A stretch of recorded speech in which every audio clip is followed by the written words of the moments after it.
Audiobook Academy. Book Summary. Narrative of the Life of Frederick Douglass. By Frederick Douglass. As an American slave, narrative of Frederick Douglass' own life was published in 1845. Douglass wrote it himself. On the subject of slavery in Maryland, the book chronicles the life of Frederick Douglass as a slave. When he was born, he was the son of a slave lady and the plantation's likely owner. The plot revolves around his and his fellow slaves' horrendous treatment. As a child, Douglass is brought to Baltimore to serve as a house slave and companion for the family's little son. Sophia Auld, the wife of the owner he was serving in Baltimore, began to instruct him in reading until she was ordered to stop and treat him like a slave instead of a child. It got to the point that she turned into a vicious and demeaning person. When Douglass was a child, he bribed the impoverished, starving lads in the area to instruct him and copied writing from shipbuilders at the docks.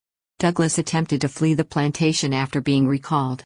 When he and 4 other guys tried to flee the country, he was arrested and sent to a rehabilitation farm instead.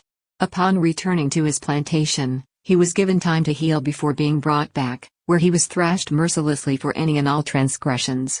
When the master tried to beat Douglass again, he fought back and was never defeated again. His return to Baltimore 2 years later resulted in him being taken into the Anti-Slavery Abolitionist Society, where he became a member of the Equal Rights Committee and became involved in anti-slavery activism. The American Anti-Slavery Society is commemorated in this prologue. His first encounter with Frederick Douglass is being described. It was at an anti-slavery gathering on Nantucket Island in Massachusetts in 1841 that they first met. Garrison was so moved by Douglass' speech that he lent a hand in getting his memoirs published. Slavery, he says, is a terrible thing. According to Garrison, it is widely held idea that slaves are ignorant because of what they were forced to do rather than because they are a race of people. After 3 years in captivity in an African tribe, the white man had lost the ability to speak his original language. Also, because black people cannot testify against whites, white men have been able to kill slaves without fear of being prosecuted, as is the case with Garrison. In addition, Douglass challenges the Christians' Christianity. His prologue concludes with this statement as your religious and political slogan: inscribe no compromise with slavery. On the banner you unfold to the breeze. There will be no union with slaveholders. Letter from Wendell Phillips, Esquire. Wendell Phillips wrote this letter to Frederick Douglass, a friend of his. He expresses his delight that the truth about slavery's past is finally being revealed. Slaveholders were the ones who wrote the majority of the existing literature, therefore it was heavily biased in their favor. In light of the fact that Douglass's first-hand knowledge of slavery comes from a region known for its more humane treatment of slaves, he assumes that slaves in the Deep South must be treated even worse. Rather than sensationalism, Douglass' account is based on fact. The atrocities that Douglass writes about are based on his own personal experiences. Phillips is worried about Douglass and his master's safety now that he's revealed their names to the world. Massachusetts must declare itself an asylum for the oppressed and proclaim our welcome to the slaves so loudly, that the tones shall reach every hut in Carolinas, and make a broken-hearted bondman leap up at the thought of old Massachusetts to protect Frederick Douglass, who will be protected by anti-slavery activists. Frederick Douglass was born in Talbot County, Maryland, in 1818, and the story begins there. His birth year is a mystery, as slaves aren't allowed to keep track of their own age. The fact that white children know their ages, but he can't ask about his, confused him as a child. He once overheard someone say something that led him to believe that he was born about 1818. His biological parents were Isaac and Betsy Bailey, who raised Douglass' mother, Harriet, before her. Frederick is separated from his mother as soon as he is born, as is typical among slave masters. In the section of Maryland from which I fled, it is a frequent practice to separate children from their mothers at an early age. There are many cases where an infant is taken away from its mother before its 12th month to be cared for by an elderly lady who can no longer perform field work on a farm far from where the child was born. For further information, please see the following link. Blunt and undermine the natural affection of the mother for the child, he believes this approach may be used to accomplish. When he was little, he recalls that his mother used to trek 12 kilometers just to see him. When he was a child, his mother died. Later, when he heard the news, he was unmoved by it. A white man and many people tell him his father is a slave master. Douglass is aware of this fact and does not believe it. In order to increase their own population, many owners use their female slaves as sexually active fertilization agents for their own male slaves. In accordance with the law, the offspring of a female slave are also children. Rape is a lucrative business because of this practice. It is Douglas' contention that a mixed-race slave is subjected to a harsher destiny than other slaves. The wife of the slaveholder will despise them and wish to have them sold off. Douglas believes that the existing conviction in the African race's inferiority is invalidated by the prevalence of mixed-race slaves. Captain Anthony was his first teacher. He and his boss, Mr. Plummer, are both vicious. In addition to his cudgel and whip, Plummer also wields his intoxicated body as a weapon against the slaves he controls. Seeing his Aunt Hester getting whipped by the captain made him feel like he was a participant in the punishment. Even now, he can't seem to put into words how he felt when he was first introduced to slavery. When he sees her being whipped, he is terrified that he will be next. Lucretia and her husband Captain Thomas Auld live with Captain Anthony's sons Andrew and Richard and his daughter Lucretia. Their home is located on a plantation owned by a Colonel Lloyd, who is also their landlord. All of the overseers are under the control of Anthony. The main products are tobacco, corn, and wheat, which Anthony and his son-in-law ship to Baltimore to resell. 300 to 400 slaves are under the ownership of Mr. Lloyd. Everyone in the community is required to report to the central plantation once a month to get their monthly ration of pork or fish and cornmeal. Each year, they receive one linen outfit and one blanket for the grown-ups. Exhaustion masks the discomfort of sleeping on the floor with a blanket, so they don't notice. Mr. Sevier, Anthony's first overseer, dies, and is replaced by Mr. Hopkins, a less savage and profane replacement. The core plantation is referred to as the Great House Farm by the slaves because it is a little town. There is a sense of privilege in being sent to the Great House. Neither a congressman nor a slave on one of our farms would be more pleased with their election to perform tasks at the Great House Farm than they would be with their election to a seat in the American Congress. They viewed it as a sign of their superiors' faith in them nonetheless. There was a lot of competition for this position, and each candidate did their best to delight and fool their bosses. With a sprawling stable, Colonel Lloyd is able to transport his guests around the plantation in style.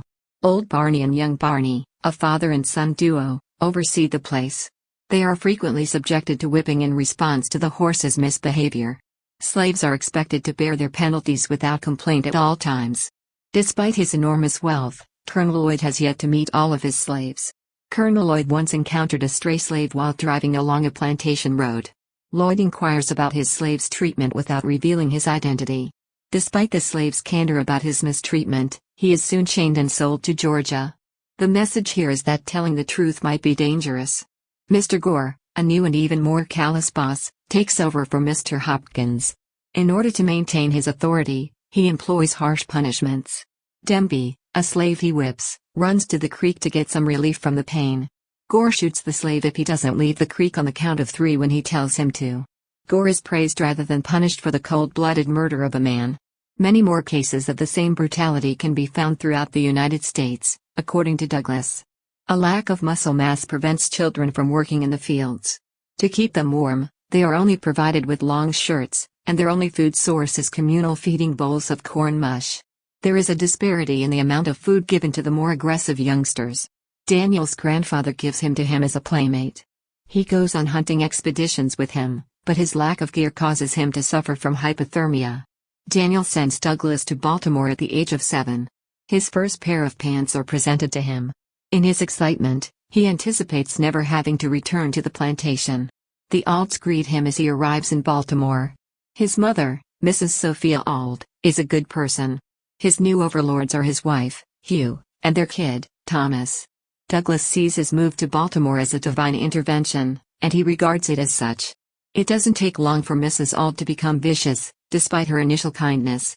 In the beginning, Mrs. Auld began teaching him the alphabet and a few words, but her husband insisted she stop since too much education would render him unsuitable as a slave, and so she did not. Unmanageable, discontented, and dissatisfied were some of the words he used to describe it. After hearing this, Douglas realizes that it is part of the strategy of enslaving blacks. He understands that knowledge is the only way to freedom. Most slaves in the city are treated better than in the country because the slaveholders don't want to appear awful to non-slaveholders.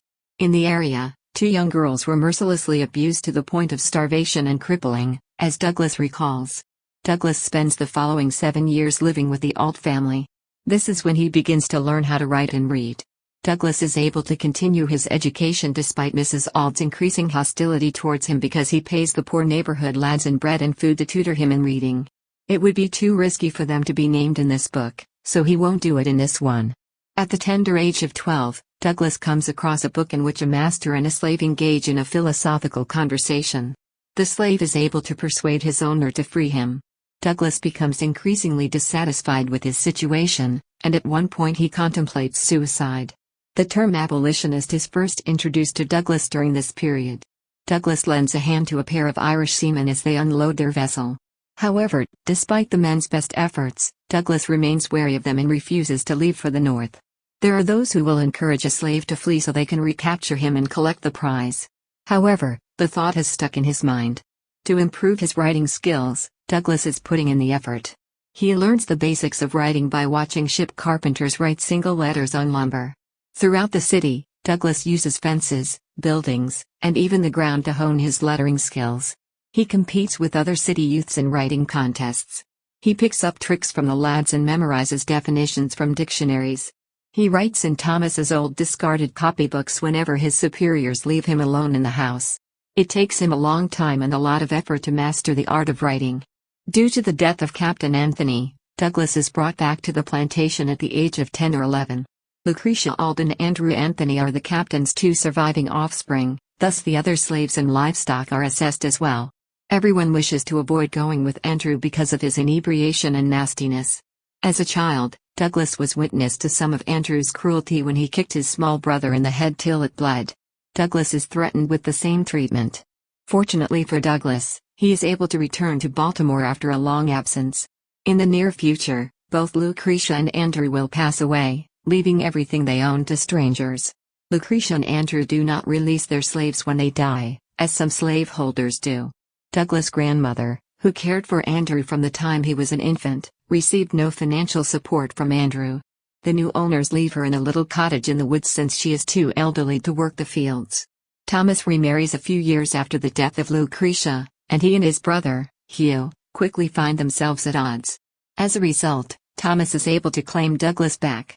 The Aulds may not be upset to see Douglas go, but because Sophia has turned harsh and Hugh has turned drunk, he regrets leaving the local lads.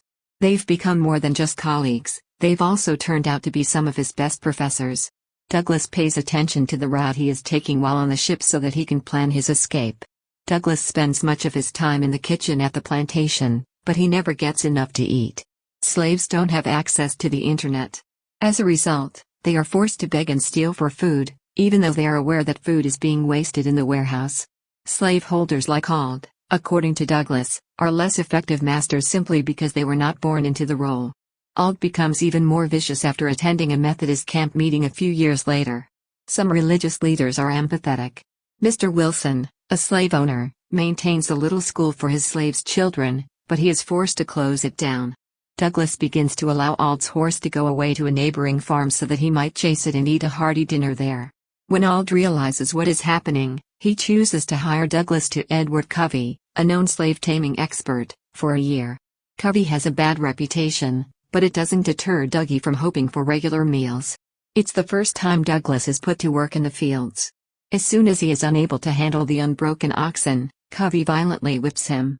He gets thrashed every week for awkwardness after that. Slaves in the field work non-stop during daylight hours.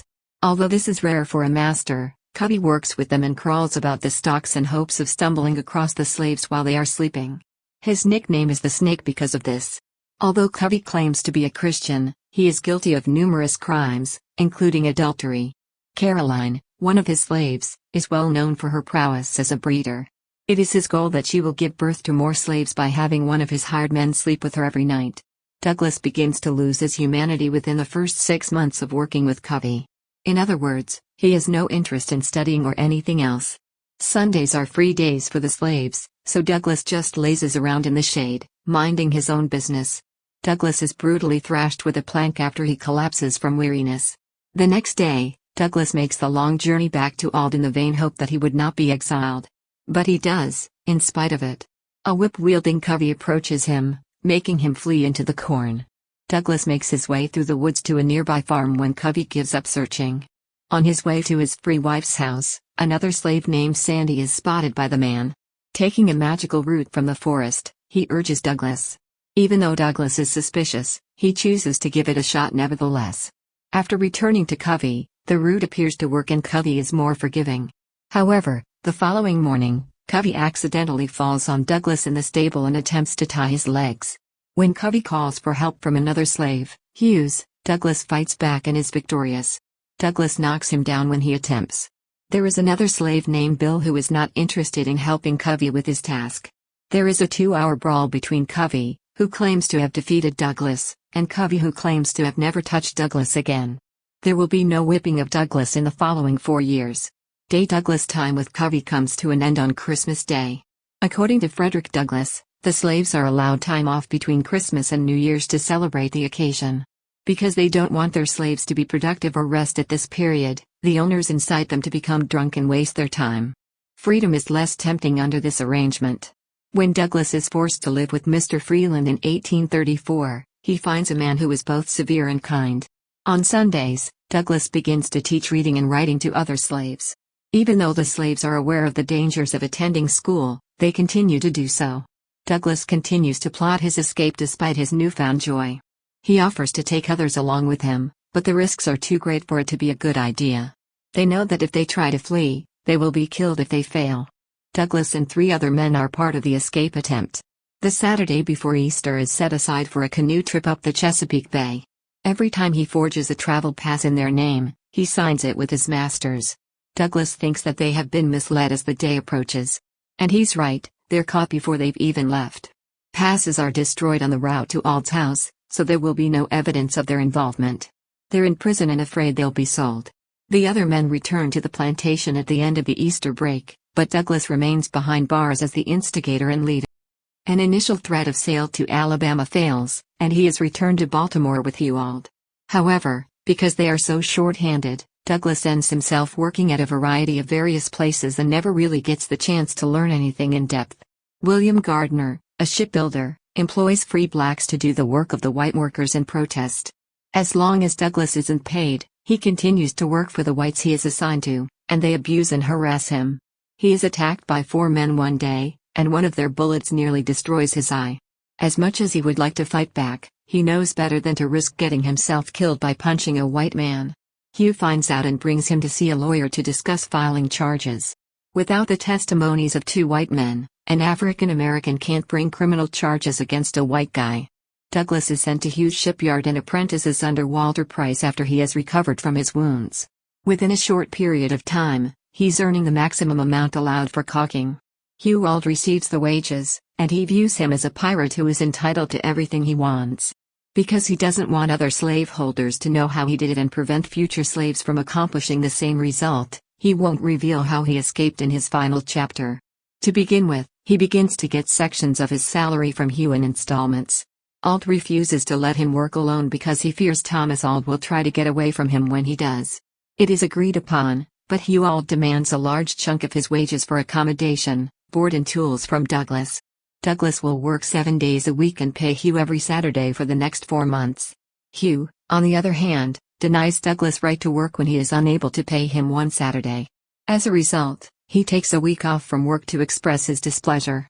On September 3, Douglas plans his escape and works hard till then so that Hugh won't expect it. On September 3, he arrives in New York City and is overcome with fear. In the absence of food, housing, money, or friends, the fugitive is frightened to speak to anyone for fear that they may turn him over to the authorities. David Ruggles, an abolitionist and journalist, tells him to look for work as a caulker in New Bedford, Massachusetts, where he lives. An openly free black woman from Baltimore arrives in New York to marry Douglas and Ruggles is there to witness their union. After that, he hands Douglas $5 and a letter of recommendation in appreciation. Eventually, they make it to New Bedford, Massachusetts, where they run into Nathan and Mary Johnson. Douglas and Anna's trip debts are paid, and they assist him in deciding on a new identity. As a reference to Sir Walter Scott's Lady of the Lake, Johnson recommends Douglas as a possible knight's name. Due to his belief that northern states were poor because they didn't own slaves, he's startled to learn how wealthy they really are. Even the city's black residents have a decent standard of living. The city's black population is more educated and politically savvy than many white men in the rural South. In the North, black people help one another and aid fugitive slaves in the same way. After 3 years of working numerous jobs, Douglass is able to afford a subscription to The Liberator, an anti-slavery publication. At an anti-slavery assembly in August of 1841, he is invited to recount his time as a slave. The fight against slavery has not stopped for Douglass since that day. Douglass expands on his critiques of the South's corrupt churches and the hypocrisy of the so-called Christians who are slaveholders in the appendix. Frederick Douglass, born into slavery before the Civil War, Douglass was able to escape to freedom in the northern states. For this purpose, he penned an autobiography in which he recounted his journey from a slave to a free man. Throughout the book, Douglass describes the atrocities he and other slaves were subjected to. With his example, he demonstrates that everyone may improve their situation and that all men are created equal. Although everyone assumes it's his master, he doesn't know who his father is when he's first removed from his mother. After spending time with the master's little son, he is sent to the Baltimore home of the master's married son and his wife and son. This is the place where he first starts learning how to read. Despite the fact that his mistress no longer instructs him, he continues to grow in knowledge. He demonstrates how the act of having slaves transforms a likable woman into a harsh one. When he was 20, Frederick Douglass fled slavery and moved to Massachusetts with his fiancée, where he was invited to speak at an anti-slavery convention. After that, he penned an autobiography in an effort to educate the American public about the horrors of slavery. Captain Anthony, he was the first master of Frederick Douglass and was probably his natural father. All the plantations owned by Colonel Lloyd were under the care of a ruthless caretaker, he being the worst. He seemed to take great pleasure in flogging his slaves. He brutally whips both men and women, as well as toddlers. This honor is bestowed upon him as a result of his time as a ship's captain in the Chesapeake Bay. Colonel Edward Lloyd, the first owner of Douglass. In fact, he owns every plantation that Captain Anthony manages. When he dies, he leaves all he possesses to his offspring, including his slaves and livestock. Often, Lloyd punishes his slaves with swift and brutal penalties, almost to the point of murdering them.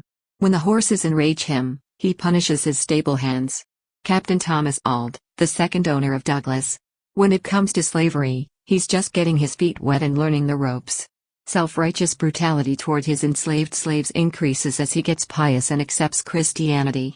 Hugh Auld, he is the brother of Thomas and is given Douglass when he is a child to use in his family. Thomas, Hugh's son, will own Douglass as a personal slave. One method whites keep control over blacks is through withholding education, which he accidentally lets Douglass discover and which opens his eyes to how he may earn power to leave. He permits Douglass to learn as a ship's caulker so that he can collect the earnings Douglass makes while working on ships. In Tuckahoe, Maryland, Frederick Augustus Washington Bailey was born in 1817. Douglass was born into slavery as a result of his mother's enslavement. His education, which was mostly self-taught, helped him get out of slavery.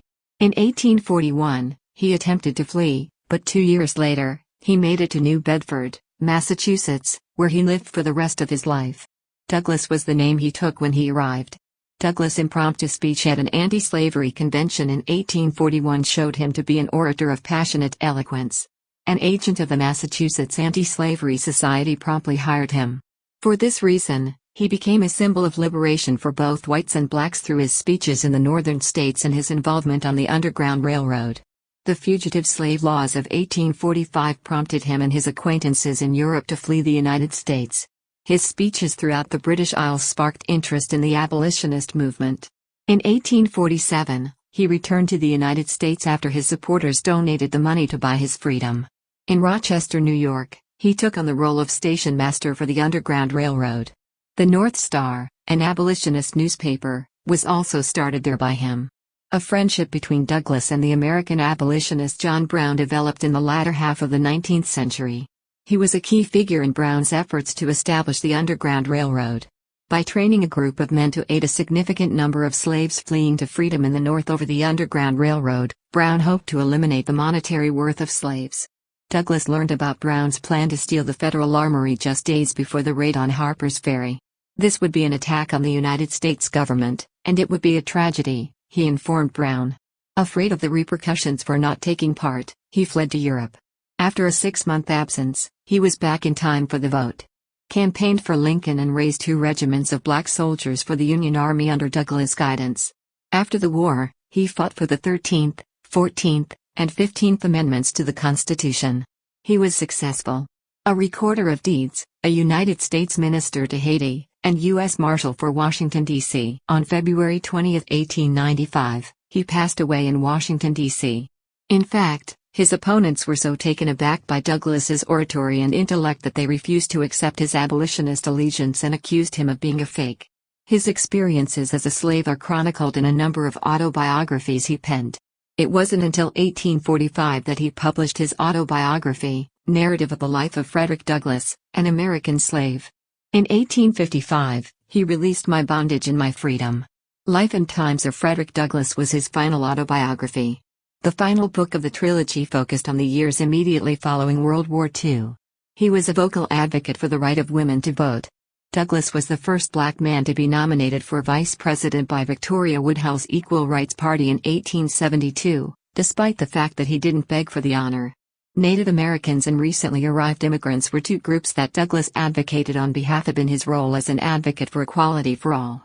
I would combine with anybody to do right and I would unite with nobody to do wrong, Douglass responded when questioned for his openness in speaking to slaveholders.